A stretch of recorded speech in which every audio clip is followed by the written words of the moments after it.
Welcome to this channel. आइए शुरू करते हैं आज का न्यू चैप्टर। हम लोग क्लास 12 का 6ठा नंबर चैप्टर होगा, जिस चैप्टर का नाम है आपका अवकलज के अनुप्रयोग यानी कि एप्लीकेशन ऑफ डेरिवेटिव्स। इसके अंतर्गत हम लोग सबसे पहले 6.1 में पढ़ेंगे राशियों के परिवर्तन की दर। उसके बाद 6.2 में हम लोग पढ़ेंगे वर्धमान और ह्रासमान फलन। फिर 6.3 में हम लोग पढ़ेंगे स्पर्श रेखाएं और अभिलंब। और 6.4 में पढ़ेंगे सन्निकट मान। और 6.5 में पढ़ेंगे उच्चतम और निम्नतम मान। इस तरह से हमारा पाँच सब टॉपिक में हमारा अवकलज के अनुप्रयोग बटा हुआ है। तो चलिए शुरू करते हैं। सबसे पहले 6.1 आपका राशियों के परिवर्तन की दर। तो सबसे पहले हम लिख देते हैं राशियों के परिवर्तन की दर। इसको हम लोग शुरुआत करते हैं, इसको हम लोग पढ़ना शुरू करते हैं। तो जैसा कि हम लोग इसके पहले हम लोग पढ़े थे कि y equal to F of X. Last chapter में हम लोगों ने इसका डिफरेंशिएशन निकालना देखा था, y equal to F of X. तो y equal to F of X का मतलब क्या होता है, यहाँ पे dy बाई डी एक्स, ये डिफरेंशिएशन हो गया। इसका मतलब क्या होता है कि x के सापेक्ष y में परिवर्तन की दर। इसका मतलब क्या होता है, x के सापेक्ष y में परिवर्तन की दर, y में परिवर्तन की दर। मतलब ये हुआ कि x जैसे जैसे चेंज हो रहा है वैसे वैसे क्या होगा, y में चेंजिंग होगा। हम देख सकते हैं कि प्रकृति में जितनी भी चीज़ें हैं वे सभी कहीं ना कहीं हर समय में चेंजिंग हो रही है।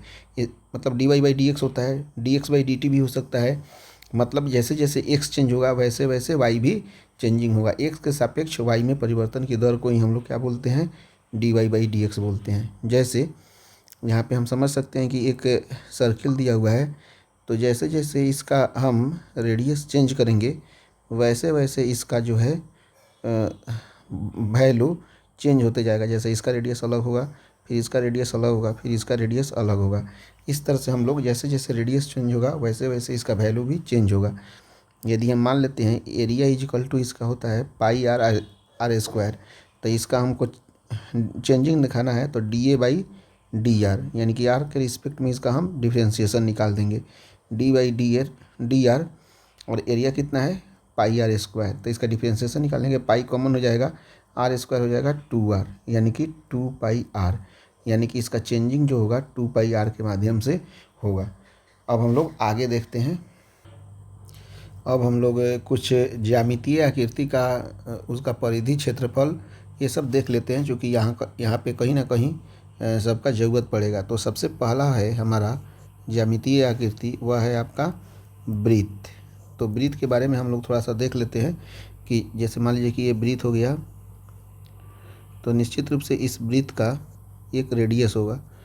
तो इसका हम लोग जानते हैं कि परिधि कितना होता है, तो इसका परिधि होता है आपका 2 पाई आर। इसे आप लिख लीजिएगा एक जगह, ज़्यादा बेहतर रहेगा। और इसका क्षेत्रफल हम लोग जानते हैं कि इसका क्षेत्रफल हो जाएगा आपका, क्षेत्रफल इसका होता है आपका एरिया, जिसको हम लोग बोलते हैं, क्षेत्रफल इसका हो जाएगा आपका पाई आर स्क्वायर हो जाएगा।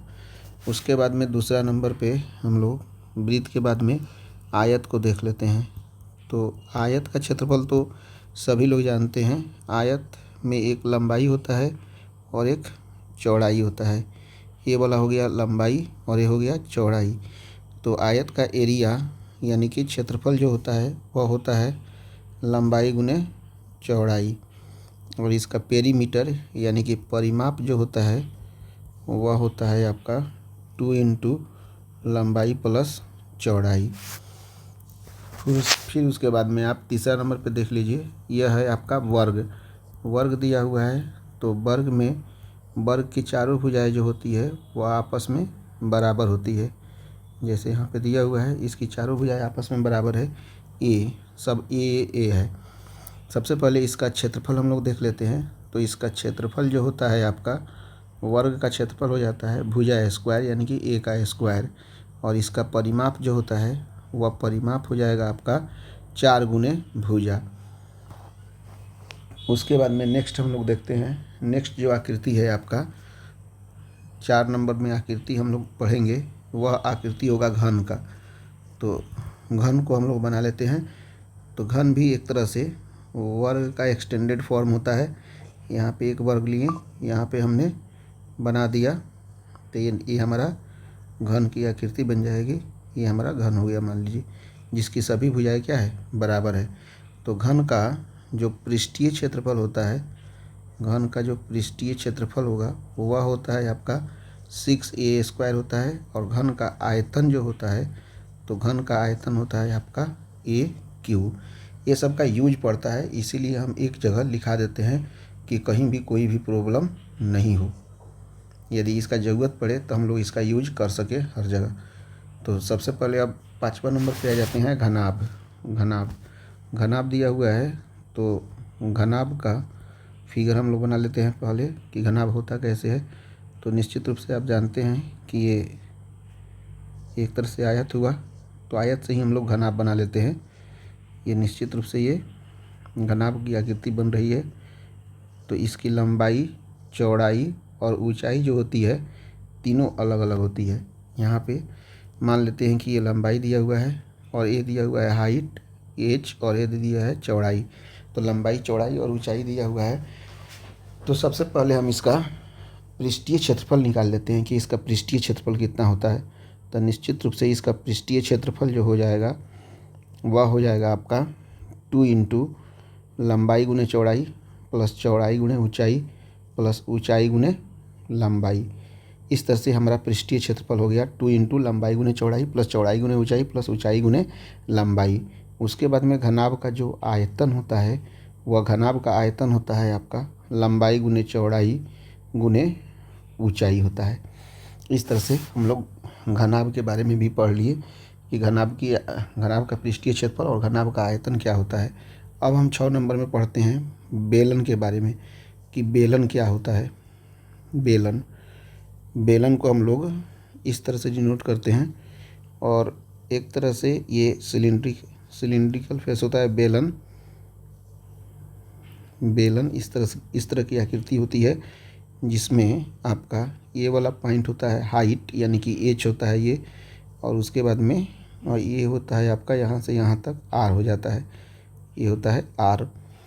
तो हम लोग इसका वक्र पृष्ठीय क्षेत्रफल निकालते हैं, संपूर्ण पृष्ठीय क्षेत्रफल निकालते हैं और आयतन निकालते हैं। तो सबसे पहले देख लेते हैं बेलन का वक्र पृष्ठीय क्षेत्रफल। बेलन का जो वक्र पृष्ठीय क्षेत्रफल जो होता है वह होता है आपका 2πr/h होता है। उसके बाद में हम लोग निकालते हैं इसका संपूर्ण पृष्ठीय क्षेत्रफल। तो इसका जो संपूर्ण पृष्ठीय क्षेत्रफल होता है वह होता है आपका 2πr/h प्लस होता है 2πr²। यानी कि हम लोग यहाँ से 2πr यदि कॉमन ले लें तो निश्चित रूप से h प्लस r हो जाएगा। 2πrh प्लस 2πr² संपूर्ण पृष्ठीय क्षेत्रफल होगा। इसका एक आयतन होता है, बेलन का आयतन जो होता है वह होता है πr² होता है बेलन का आयतन।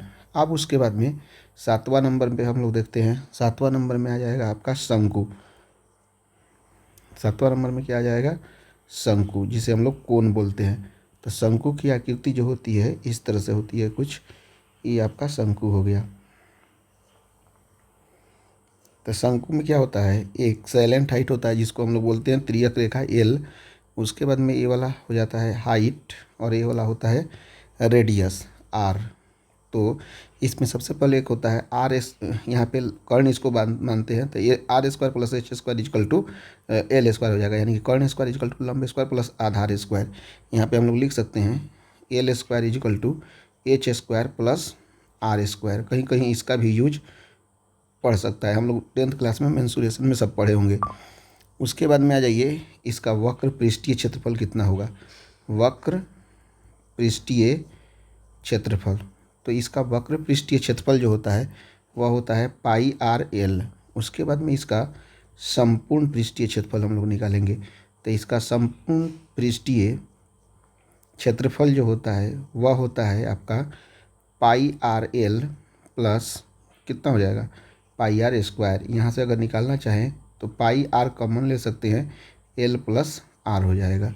और इसका शंकु का आयतन जो होता है वह होता है आपका 1/3 पाई आर स्क्वायर एच। इस तरह से हम लोगों ने 7 डिफरेंट आकृति का अलग अलग पृष्ठीय क्षेत्रफल, जहाँ ज़रूरत है परिधि, क्षेत्रफल, उसके बाद में आयतन निकालने का कोशिश किए। ये सभी इम्पोर्टेंट है, इसीलिए मैंने इसे बताया है। आप इसे निश्चित रूप से याद कीजिएगा। उसके बाद में आपके पास में एक गोला का रह गया है, उसे भी हम लोग नेक्स्ट स्लाइड में हम लोग देख लेते हैं। अब उसके बाद में नेक्स्ट जो हमने बोला था कि ये हो जाएगा 8वां नंबर। 8 नंबर पे हम लोग देख लेते हैं कि 8 नंबर में हो जाएगा, जैसे कि हमने बोला था गोला के बारे में। तो गोला की आकृति तो एस्फीयर जिसको बोलते हैं, मान लीजिए कि ये गोला दिया हुआ है जिसका रेडियस जो है वहाँ पे आर है। तो इसका हम लोग देख लेते हैं पृष्ठीय क्षेत्रफल कितना होता है। तो निश्चित रूप से इसका पृष्ठीय क्षेत्रफल जो होता है गोला का वह होता है 4 पाई आर स्क्वायर। और इसका गोला का आयतन भी कहीं कहीं पूछ देता है, तो गोला का जो आयतन होता है वह होता है 4/3 पाई आर क्यूब। इतना इतना हम लोग का कम से कम आकृति का होना चाहिए याद, जिसके कारण हम लोग कोई भी क्वेश्चंस को कर सके। अब हम लोग नेक्स्ट कुछ क्वेश्चन देख लेते हैं, जिसके माध्यम से हम लोग का कॉन्सेप्ट क्लियर हो जाएगा। डायरेक्ट हम लोग क्वेश्चन पे आते हैं, एक्सरसाइज 6.1 पे। अब आइए शुरू करते हैं अब एक्सरसाइज 6.1 का क्वेश्चन, जिसमें सबसे पहला क्वेश्चन दिया हुआ है यहाँ पे वृत्त के क्षेत्रफल के परिवर्तन की दर, इसकी त्रिज्या आर के सापेक्ष आपको ज्ञात करना है। यानी कि वृत्त का क्षेत्रफल, वृत्त के क्षेत्रफल के परिवर्तन की दर, यानी कि हमको वृत्त का क्षेत्रफल, सॉल्यूशन इसका हम निकाल लेते हैं। तो इसका सॉल्यूशन हो जाएगा, हम लोग जानते हैं कि वृत्त का क्षेत्रफल कितना होता है। वृत्त का क्षेत्रफल इक्वल टू हम लोग अच्छी तरह से जानते हैं कितना होता है, पाई आर स्क्वायर। इसको हम लोग ए से डिनोट कर लेते हैं, ठीक है। A equal to pi r square हो गया, जो कि वृत्त का क्षेत्रफल दिया हुआ है। जो दिया हुआ है उसे हम लिख रहे हैं। उसके बाद में वृत्त के क्षेत्रफल के परिवर्तन की दर निकालना है। परिवर्तन की दर कितना हो जाएगा, हमें निकालना है DA/DR निकालना है, ठीक है। DA/DR क्या होगा, यही हमको निकालना है, जिसमें पहला नंबर दिया हुआ है ए नंबर में। जब आर इक्वल टू कितना है, 3 सेंटीमीटर है, तो निकाल दीजिए DA/DR at R equal to 3 centimetre. तो कुछ करना नहीं है, यहाँ पे D/DR निकालिए। सबसे पहले ए का वैल्यू कितना है, पाई आर स्क्वायर। हम लोग यहाँ पे निकालेंगे तो पाई कॉमन हो जाएगा और 2r का वैल्यू आ जाएगा। यहाँ पे आर का मान कितना रख देंगे, पाई गुने 2 गुने 3, यानी कि कितना हो जाएगा, 6 पाई। 3 दूनी 6, 6 पाई हो जाएगा। तो यहाँ पे समझने की बात क्या है, 6 पाई तो होगा, लेकिन इसका यूनिट कितना होगा। यहाँ पे यूनिट पे सबसे पहले ध्यान देना है। यहाँ पे DA/DR है, ए का यूनिट यानी कि क्षेत्रफल का यूनिट कितना होता है, सेंटीमीटर स्क्वायर हो जाएगा। मीटर स्क्वायर होता है ऐसा यूनिट, लेकिन यहाँ पे सेंटीमीटर इसलिए लेंगे चूँकि यहाँ पे सेंटीमीटर दिया हुआ है। पर आर मतलब क्या होता है, त्रिज्या। तो त्रिज्या का यूनिट सेंटीमीटर, तो इसको कटाने की जरूरत नहीं है, यहीं इसका आंसर हो जाएगा 6 पाई सेंटीमीटर स्क्वायर पर सेंटीमीटर। अब जैसा कि आप देख सकती हो, यहाँ पे दूसरा नंबर क्वेश्चन दिया हुआ है, बी नंबर क्वेश्चन में क्या दिया हुआ है, जब आर इक्वल टू कितना हो, यहाँ पे दिया हुआ है आर इक्वल टू 4 सेंटीमीटर दिया हो। आर इक्वल टू 4 सेंटीमीटर हो तब हमको निकालना कितना है, DA/DR at R equal to 4 centimetre, at R equal to 4 centimetre.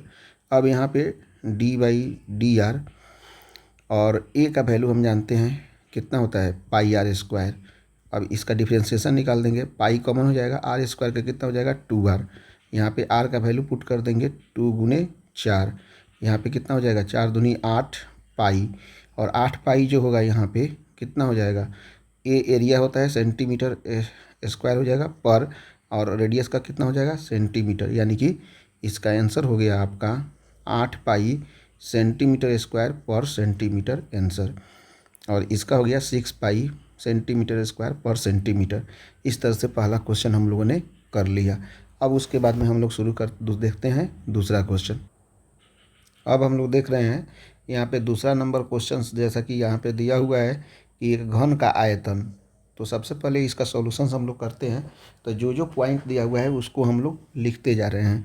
तो सबसे पहले दिया हुआ है घन का आयतन यहाँ पे, यानी कि घन का आयतन का ज़रूरत कहीं ना कहीं पड़ेगा ही पड़ेगा। तो हम लोग जानते हैं कि घन का आयतन कितना होता है।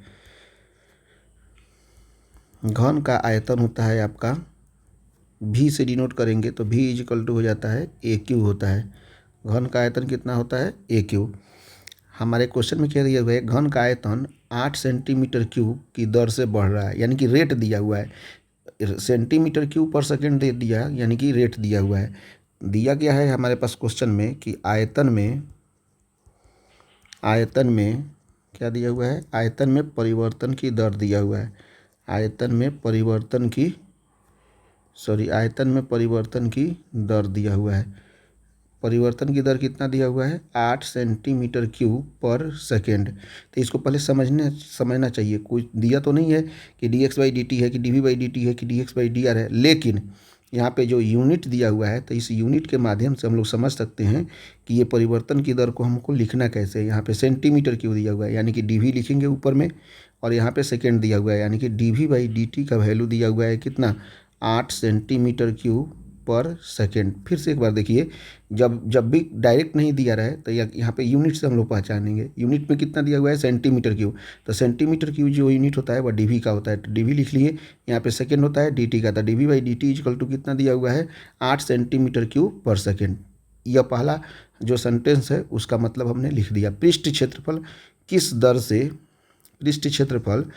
दर से बढ़ रहा है। पृष्ठ क्षेत्रफल का मतलब होता है, अगर पृष्ठ क्षेत्रफल को ए से डिनोट करते हैं तो हमको निकालना है किस दर से बढ़ रहा है। तो वास्तव में हमको निकालना क्या है, dA/dt।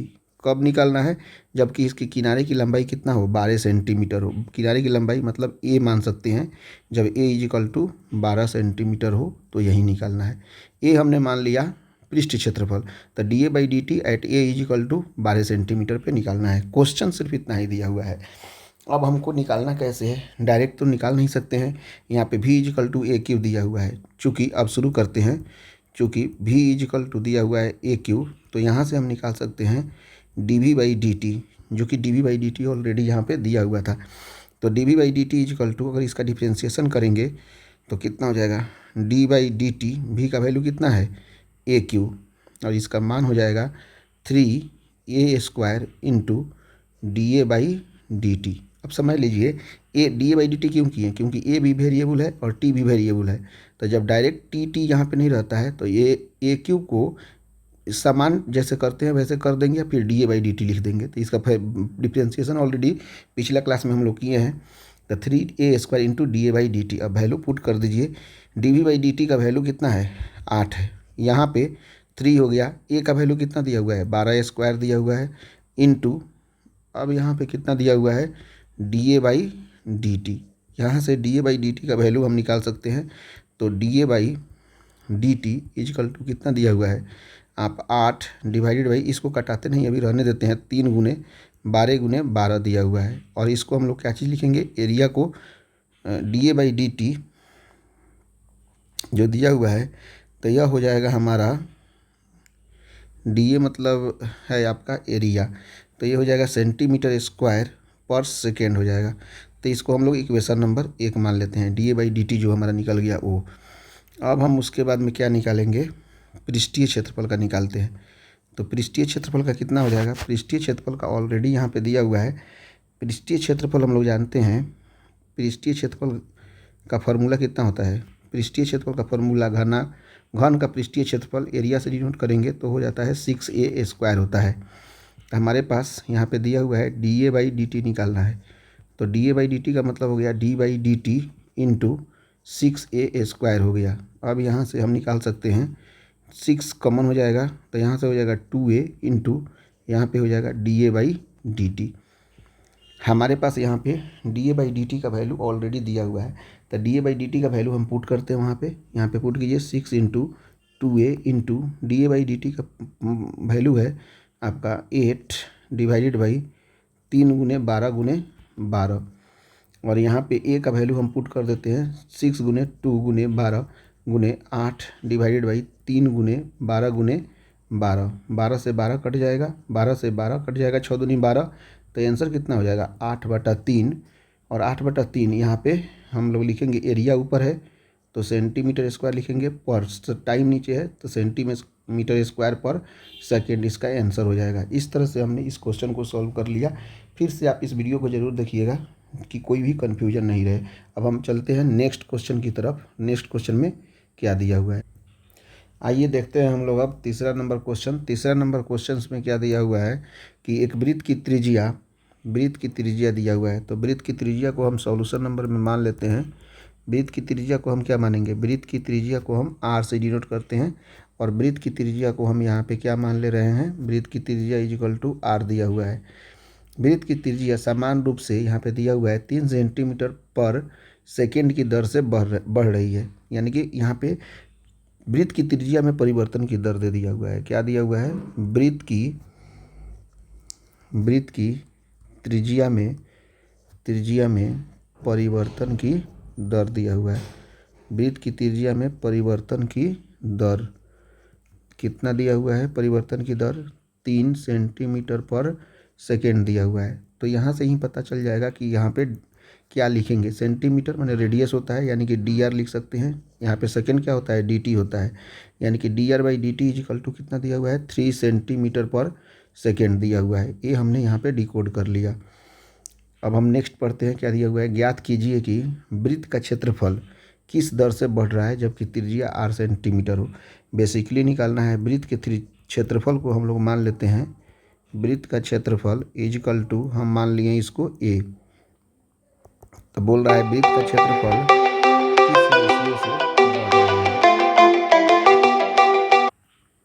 यहाँ पे जैसे कि हम लोग देख सकते हैं कि वृत्त का क्षेत्रफल हमने क्या माना है, ए माना है। उसके बाद में हमको निकालना क्या है, यहाँ पे हमको यहाँ पे निकालना है कि ज्ञात कीजिए कि वृत्त का क्षेत्रफल किस दर से बढ़ रहा है, यानी कि जबकि त्रिज्या कितना है आर के सापेक्ष में निकालना है, यानी कि D A divided by D T निकालना है। वृत्त का दर तो डी टी के माध्यम से समय के सापेक्ष में होता है, तो D A by D T जब कितना है आर इक्वल टू कितना है 10 सेंटीमीटर है। आराम से निकालना है। हम लोग अब निकालने का कोशिश करते हैं कि कैसे होता है। चूँकि हम लोग जानते हैं वृत्त का क्षेत्रफल इक्वल टू कितना होता है, पाई आर स्क्वायर होता है। तो यहाँ पे हम D A by D T पहले निकाल लेते हैं। तो देखिए कितना होगा, D A by D T हो जाएगा आपका डी बाई डी टी, और ए का वैल्यू रख देंगे हमको पाई आर स्क्वायर। तो देखिए इसका डिफ्रेंशिएशन हो जाएगा, पाई कॉमन हो जाएगा, आर स्क्वायर का हो जाएगा 2r। चूँकि आर और टी दोनों अलग अलग है इसीलिए इसका डिफ्रेंशिएशन फिर से हो जाएगा D R by D T. D R by D T already दिया हुआ है तो यहाँ पे वैल्यू रख देते हैं, आर का मान दिया है वो भी वैल्यू रख देते हैं। तो पाई हो गया यहाँ पे हो गया 2 इंटू आर का मान कितना हुआ है 10 सेंटीमीटर, और D R by D T कितना दिया हुआ है 3 सेंटीमीटर। यहाँ से हम निकाल लेंगे 10 दूनी 20 3 60, यानी कि 60 पाई। और इसका यूनिट लिख देंगे, ए का यूनिट हो जाएगा सेंटीमीटर स्क्वायर और टी का यूनिट हो जाएगा सेकेंड। इस तरह से हमने निकाल लिया, ये पूरा D A by D T हमारा निकल गया। इसी तरह से हम लोग और सारे क्वेश्चंस को करेंगे। नेक्स्ट वीडियो में हम देखते हैं और जितने भी क्वेश्चन बचे हुए हैं वो सारे क्वेश्चन को। वीडियो देखने के लिए थैंक यू वेरी मच।